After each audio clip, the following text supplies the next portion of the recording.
Tout commença le 22 février 2020.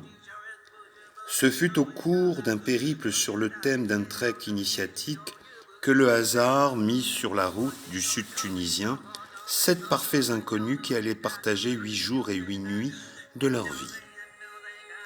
Dans quel but ? Eh bien, pour mieux se connaître et mieux connaître l'autre. Comment ? Avec une figure sacrée que l'on nomme énéagramme. Cela ne s'apprend pas dans les livres, l'expérimenter permet d'en comprendre l'efficacité et d'en admettre la pertinence. Le 1 est le perfectionniste. Le 2 est l'altruiste. Le 3 est le battant. Le 4 est le tragico-romantique. Le 5 est l'observateur. Le 6 est le royal sceptique.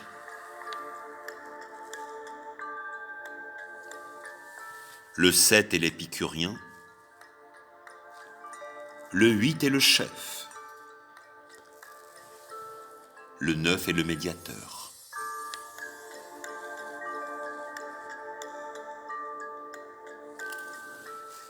Qu'allons-nous découvrir tout au long de ces journées de marche dans le désert canyonique de la région de Tataouine ?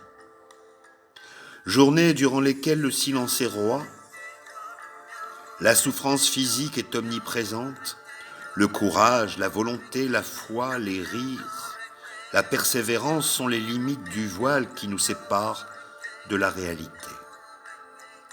La beauté des paysages, la vie de la faune et de la flore jusqu'au vent purificateur sont autant de beautés pour nous permettre de rendre plus supportable l'illusion insupportable.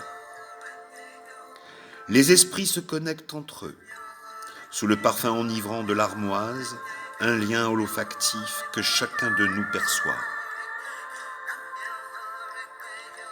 Les résistances sont là, et chacun de nous évolue à son rythme. Dos, pieds, genoux, chevilles sont relégués au second plan. La quête de soi dépasse ce corps à la fois insignifiant et vénéré.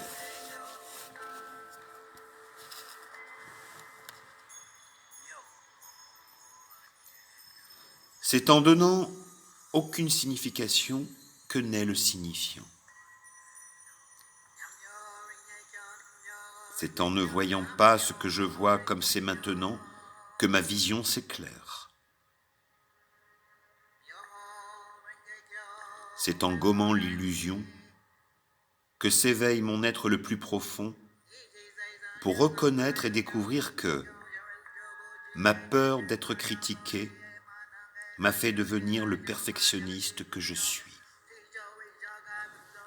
Que ma peur de tout me construit en loyal sceptique. Que ma peur de la solitude m'a rendu altruiste. Que ma peur du conflit et de l'injustice a développé en moi le rapport de force et fait que je suis devenu le chef.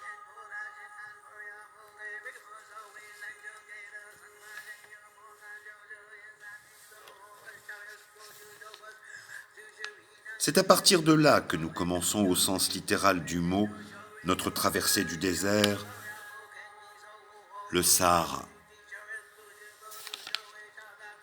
Dieu crée des pays pleins d'eau pour y vivre et des déserts pour que les hommes y retrouvent leur âme. Ceci est un proverbe touareg. Le désert est pour moi un air de respiration, de l'eau douce qui étanche ma soif, un pain d'orge qui rassasie ma faim et un nid qui me fait oublier la peine de la journée. Le désert n'est pas silence, vastitude, vent, mirage, soleil, soif, scorpion et bronzage. Le désert est virilité, fierté, patience, altruisme et amour de l'autre sans frontières. Un Targui dit « La loi du voile sombre est pour moi plus claire que la lumière. Elle commande de cacher son visage à la colère, à l'orgueil, à la souffrance, à l'amour et même à la mort. Les grains de sable dans mon désert disent la même chose que les lettres du livre, et peut-être avec plus d'éloquence. Si tu viens pour y chercher des réponses, tu y trouveras des questions. Partir au désert, c'est partir plus loin en soi-même pour en revenir plus près. Il est désir, repos de l'esprit et du cœur, terre d'amour et d'amitié où chacun peut rencontrer son secret entouré d'un secret plus grand et, enfin, l'eau n'est vive que pour ceux qui ont soif.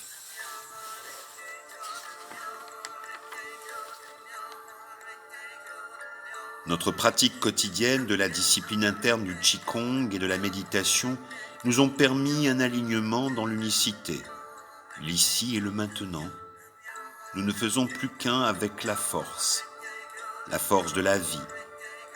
Cette dernière est partout, au-dessus, au-dessous et autour de nous. Nous sommes le mouvement et l'impermanence. Pour fêter symboliquement le dernier jour de notre vie, nous décidons de voir cette dernière haute en couleurs et fermer la boucle de cette aventure. Il n'y a pas un profil meilleur que les autres. C'est simplement notre responsabilité personnelle d'en exprimer le meilleur et d'en limiter les excès. Les talents des 9 profils sont divers et complémentaires. Nous avons tous quelque chose de beau à apporter au monde. Qu'un seul manque et l'humanité est incomplète.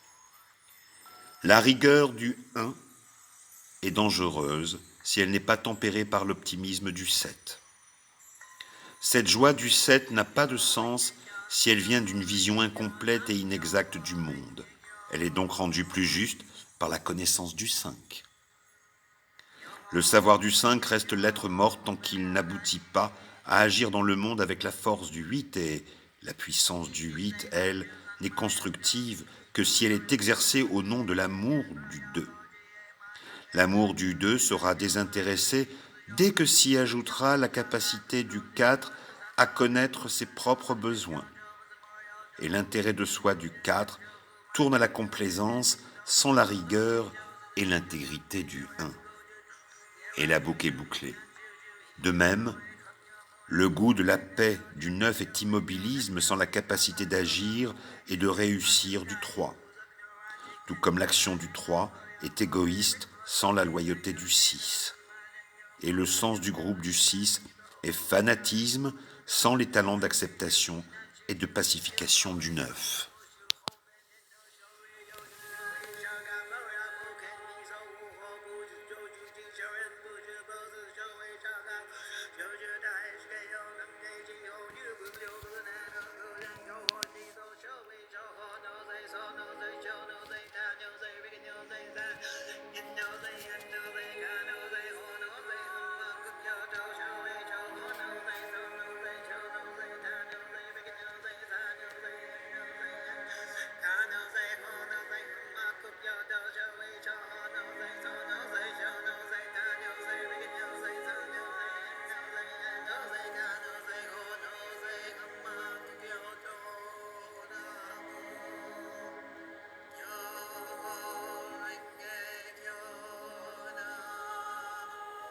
Yeah.